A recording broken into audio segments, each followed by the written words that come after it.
مساء الفل على كل مشجعين الكورة، يا رب كل الناس تبقى بصحة وبخير، وحلقة جديدة من حلقات كورة في التمانية، وفقرة جديدة من فقرات اديني في الهادف. بلا بلا. انا انسان محترم حلقة قوي. النهاردة مليانة كلام كتير، والحلقة بعنوان كأس العالم قطر 2022. فبدون كلام كتير كده يلا بينا نخش على تفاصيل الحلقة. تصريح أدلت بيه وزيرة الداخلية الألمانية نانسي فيزر في حوارها مع قناة ARD العالمية، وطبعا التصريح ده كانت أدلته علشان خاطر استضافة قطر لكأس العالم 2022. قالت إيه؟ إن حق استضافة قطر لمونديال 2022 هي حقيقة خادعة للغاية، وأضافت أن هناك معايير يجب اتباعها أو الالتزام بها عند اختيار البلد المضيف لكأس العالم 2022، وعدم منح حق استضافة مثل هذه البطولات لمثل هذه الدول. منتهى العنصرية الفجة الغير مبررة. وتوالت بقى من بعد منها اخبار كتير وتصريحات ياما زي صحيفه الديلي ميل وصحيفه جارديان، مفاداها يعني او الغرض منها هو تشويه قطر كدوله عربيه، وعدم احقيتها باستضافه كاس العالم 2022. انا من وجهه نظري الشخصيه التي لا قيمه لها في فقرتكم هنا، فقره اديني في الهادف، ان قطر بتعمل عظمه. انا واحد من الناس، عربي مصري، حاسس بفخر حرفيا ما حسيتوش قبل كده.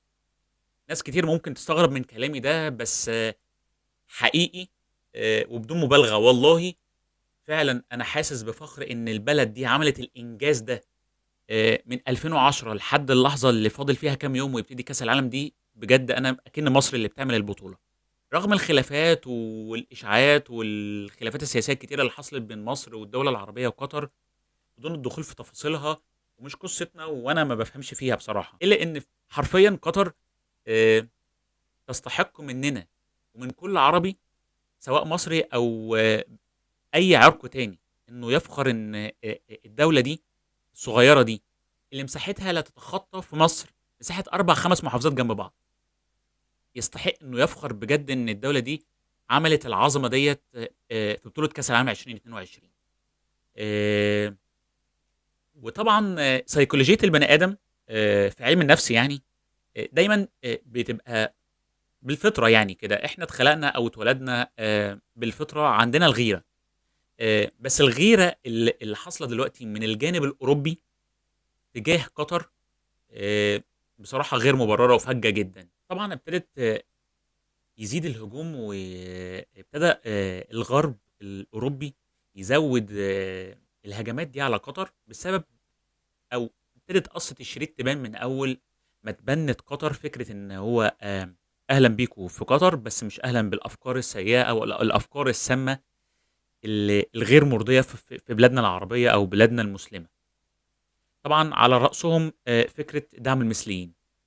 دي كانت بالنسبه لاوروبا والغربيين هي ضربه عافيه قوي في ان انا ازاي ابقى في حدث كبير زي ده مليان بروباجندا ومليان سوشيال ميديا وهيغذي جدا الافكار بتاعتهم السامه ديت في التوقيتات دي، في ظل كمان وجود الرياضه او حدث كبير مهم زي كاس العالم. وازاي ما ننصرش وازاي ما ننشرش الفكره دي. فكانت بالنسبه لهم دي اولى الضربات في ان قطر آه، تبنت فكره ومرحب بيكم جدا في بلدنا بس مش اهلا بالافكار السامه ديت. طبعا فضل سيل الانتقادات ده شغال ما بيقفش وما بينتهيش وزادت اول الانتقادات لما ابتدت هيومن رايتس تنتقد قطر في ان هي ابتدت تلقي القبض تعسفي بشكل تعسفي يعني على المثليين الموجودين في قطر. وده اكيد طبعا نفته قطر لان ما كانش بيحصل. توالت بقى التصريحات من امير قطر الامير تميم، والانتقادات ما وقفتش وفضل سيل الانتقادات شغال. ازاي دولة عربية تستضيف اكبر حدث في الرياضة في العالم هو حدث كاس العالم؟ وتعالى بقى نتكلم في الانجاز الحقيقي اللي قطر بجد عملته. يلا بينا.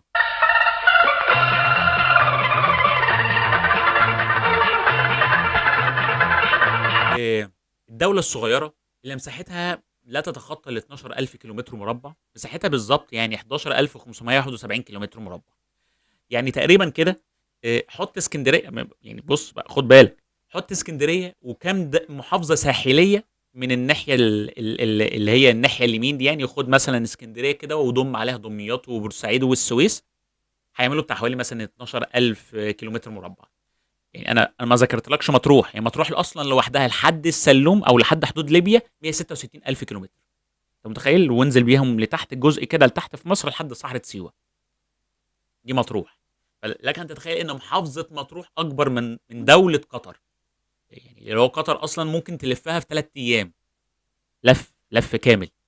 فلك ان تتخيل ان الدوله بالمساحه دي او بالصغر ده فيها كميه آه، ثروات، وقدرت ان هي تصرف كم صرف ومبالغ على التنظيم او على انجاح التنظيم ده بشكل غير طبيعي. خد بقى ارقام. قطر صرفت على استضافه المونديال ده 220 مليار دولار، تمام؟ منهم 20 مليار اللي هم اللي على الوش دول، ال 20 مليار دولار اللي على الوش، الدولار دول اللي على الوش، دول كانوا علشان بس تجهيزات الميديا والتكنولوجيا، وان احنا نواكب، بس عشان نواكب بس فكره التنظيم الجيد البروفيشنال. دول ال 20 مليار اللي على الوش دول ايه على جنب كده. طب تعالى لل 200 بقى. ال 200 دول بقى اتصرفوا او كانوا تكاليف 200 مليار: بنيه تحتيه، 8 استادات، كل استاد اروع من التاني، وهنتكلم في الاستادات ديت، محطات مترو، مرافق، محطات اتوبيسات، فنادق. وفي النهايه بتطلع لك نتيجه او شكل احنا بنشوفه لحد النهارده وفاضل كام يوم. وطبعا مش محتاجين نتكلم على الفخر اللي عملته في تشييد وبنى الاستادات اللي اتعملت. 8 استادات حرفيا انا ما شفتش ولا هشوف في اي كاس عالم ممكن يتنظم او اتنظم قبل كده. الفخر في التشييد والبناء بجد اللي عملته قطر. كل استاد من الثمانيه، وهتكلم ان شاء الله عنهم في الفيديو اللي جاي قبل ان شاء الله كاس العالم ما يبتدي، ان كل فعلا استاد فيهم معمول بحرفيه ومعمول لغرض معين، وكل اسم من الموجودين على الاستادات ده ليه غرض وليه سبب وليه هدف. طبعا حملات الإساءة اللي حصلت والانتقادات اللي حصلت من الغرب كانت طبعا بتختص ان في ارواح كتير راحت اثناء عمليه البناء والتشييد وعمليه ترميم وبنى البلد في حته البنيه التحتيه علشان تجهيز لكاس العالم. انا بقى هقول رايي الشخصي في امر شبه دوت يعني. ممكن يبقى في ارواح راحت، بس هل الارواح اللي راحت ديت او الناس اللي ممكن تكون توفت وهي بتشتغل دي، هل قطر يعني هي اللي خلت الناس دي تموت؟ طبيعي اي بني ادم هيحصل له اي حدث، سواء هيتعب او هيقع او هيتوفى او هيجرى له اي حاجه، هي حاجه قدريه بحته بدون تدخل اي بني ادم تاني فيها. ف ايا كان اللي بيتقال، طبيعي ان تجربه شبه دي في منها ناس تقع، لازم ناس تقع. هتقولي طب ايه اللي لازمه ان ممكن ناس تقع؟ يا سيدي هقول لك ده قدره، ده عمره، ده عمره اللي ربنا كاتبه له. مش شرط يبقى مات او توفى بسبب ان قطر هي اللي قتلتهم او قطر هي اللي موتتهم او الى اخره. انما ده امر طبيعي ان يبقى حدث شبه ده بيتجهز له او بيتحضر له، ان في ناس تقع منه. كل ده وارد. انما الغير وارد والغير مبرر هو ان انا اجيب الكلام ده وبروزه واقعد اضرب كل شويه عليه علشان خاطر العالم يحصل معاه بوم، فكل اللي بتعمله قطر ده يتمحى ويتنسى ويتشال او ما يتشافش، ويفضل بس الانتقادات او الاساءات او اللي حصل اثناء تشييد او عمليه البناء بالنسبه للبلد او للدوله او للاستادات اللي حصلت والانجاز اللي عملته قطر. بصراحه انا بشوف ان اللي حصل من قطر ده نجاح، ونجاح كبير جدا. ولسه هنشوف، احنا كل ده بنتكلم قبل كاس العالم، لسه هنشوف بقى. يعني عايزك كده تقعد وتشد كرسي وتريح لها خالص، تمام، وتقعد وتتفرج على الاستادات والتنظيم والتصوير والاراضي، اراضي الملاعب، تمام، الاستوديوهات التحليليه اللي هتتعمل. وهنتكلم برضو انا وانتو ان شاء الله في الحلقات اللي جايه في اديني في الهادف فقرات اديني في الهادف على المنتخبات والمجاميع وتوقعاتكم وترشيحاتكم ان شاء الله. مين هيطلع من دور المجموعات يوصل للادوار الاقصائيه، ومين ان شاء الله هيطلع من الادوار الاقصائيه يفضل يكمل لحد الاخر ويوصل للنهائي. وتوقعاتكم برضو لمين المنتخب اللي ممكن ياخد كاس العالم العالمي ده.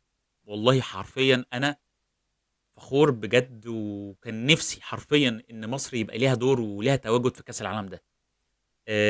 كان هيبقى فيه وضع مختلف خالص بجد. كنت هتشوف ناس كتير جدا من المصريين هناك، وكان الموضوع هيبقى فيه سهولة ويسر وتحركات. هم الناس ما شاء الله مسهلين كمان عملية السفر للمتفرجين وللصحفيين ولكل الناس، بغض النظر بقى انت موجود، المنتخب بتاعك موجود وهيشارك ولا مش هيشارك، وانت ليك في الكورة فراح تتفرج. لا، ده الموضوع مفتوح لكل الناس ومسهلين كل الاجراءات، اللي هو كارت هيا ده المفروض بيسهل لك كل ركوب المواصلات سواء المترو او الاتوبيسات، من والى الاستادات او من والى الفنادق. شغل بصراحه حرفيا يعني. النسخه الوحيده اللي حزنت ان منتخب مصر مش موجود فيها بسبب زخم التنظيم وزخم الاضواء والميديا اللي ما هتبقى موجوده. هم اصلا بتوع الميديا، يعني هم اصلا اللي ماسكين الميديا بتاعت الكوره كلها في العالم. فما بالك بقى اما يبقى معاهم كمان تنظيم كاس العالم على ارضهم وفي استاداتهم. انت متخيل يا ماو؟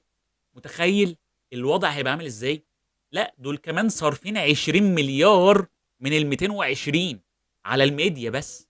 يعني هو اصلا مش محتاج، الميديا عندهم مش محتاجه. مش ما شافوش الكاميرات الاتش دي بتاعت الدوري المصري؟ لازم يجوا يشوفوها ويتعلموا ويعملوا معايشه معانا. 20 مليار على الميديا بس، هي مش محتاجه والله. بس هنتفرج على نسخه مفيش فيها هزار، مفيش فيها كلام. كنت اتمنى ان منتخب مصر يبقى موجود ونشرف بلدنا حتى لو بالمشاركه. بس حقيقي انا مش الغرض الكلام الانشا، ولا غرض البوم ولا الترند ولا ان انا اجذب مشاهده ولا الكلام ده خالص.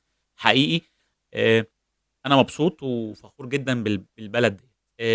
هي بس ما عملتش ده انجاز ليا هي بس، لا، ده عملته انجاز لاي دوله عربيه تانية ممكن تتحط في نفس الموقف دوت، او تتحط في ان هي تبقى قدام او قصاد حدث، استضافه حدث كبير شبه كاس العالم. عايزك تقعد كده وتتفرج وتستمتع على هتبقى افضل نسخه لكاس العالم ممكن تشوفها. ده السبب الرئيسي اللي مخلي الغرب حرفيا هينفجر وهيولعوا من الانفجار، ان هم شايفين ان اللي عمله قطر او اللي عملته دوله قطر حقيقي صعب قوي يتقلد او صعب قوي يتعمل. ف عايزك كده وانت قاعد او في اي وقت انت موجود فيه مع حد بتتكلم في الكوره او بتحب الكوره عامه كفرجه عليها وعندك الشغف ليها، تقعد تتكلم عن الموضوع ده معاهم وتشيد بيه وتفخر بيه ان بجد في دوله عربيه في وسطنا هتبقى تستاهل ده. تستاهل الاشاده دي. انتصار قطر في النسخه دي هو انتصار لكل الدول العربيه ده بجد على فكره. ان شاء الله منتظرك تقول لي في خانه الكومنتات مين الفريق اللي انت بتدعمه، متوقع مين ان شاء الله يكسب كاس العالم ده. انا بصراحه مش قادر اتوقع او ولا عندي تكهنات خالص مين اللي ممكن يوصل حتى للادوار الاقصائيه في النسخه دي. انما هيبان من اول دور ان شاء الله. ومعظم المجاميع كل الفرق او المنتخبات اللي فيها ان شاء الله اداءها هيبان. فمستنيك بقى تقول لي في خانه الكومنتات. مستني دعمك، لايك، سبسكرايب وشير، عشان ده اهم حاجه. يعني لو الحلقه عجبتك ان شاء الله انت تلقائيا كده هتلاقي نفسك بتخبط على زرار الجرس ان شاء الله ان شاء الله، علشان اللي جاي باذن الله يكون ليكم. وان شاء الله باذن الله اللي جاي هيبقى على استادات قطر، وهنتكلم فيها ان شاء الله قبل ما كاس العالم يبتدي، فاضل خلاص كام يوم. وهخش برضو ان شاء الله اتكلم معاكم على توقعات المنتخبات ومين ان شاء الله اللي ممكن يوصل للادوار الاقصائيه ان شاء الله بتوقعنا. يعني احنا كل ده هيبقى تخمين. خلصت. كان معكم اسلام رضوان من حلقات كوره في الثمانيه وفقره اديني في الهادف. نشوفكم على خير. تصبحوا على خير.